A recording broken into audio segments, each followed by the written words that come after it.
মা, মা,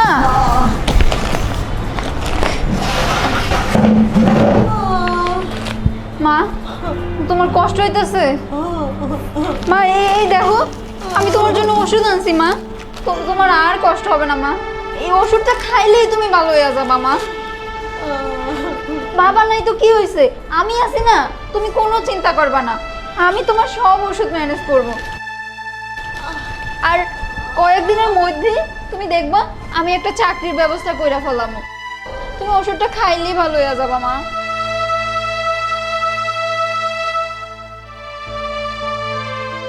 আপনি দেখেন ভাই, বিশ্বাস করেন আমার কাছে না একটাও টাকা ছিল না। আমি কি করব বুঝতেছিলাম না। আমার মা যন্ত্রণায় কাতরাচ্ছে। আমার কাছে এছাড়া আর কোনো উপায় ছিল না ভাই, তাই আমি বাধ্য হয়ে চুরি করেছি। আপনি কোনো খারাপ কাজ করেননি। আপনার জায়গায় যদি আমি থাকতাম, এই মায়ের জন্য আমি ঠিক সেম কাজটাই করতাম। মা, আপনি কোনো ঘাবড়াবেন না। মায়ের যত চিকিৎসা লাগবে আমি বহন করবো।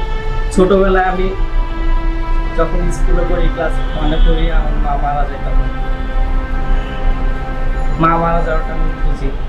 আজ থেকে আপনি আমার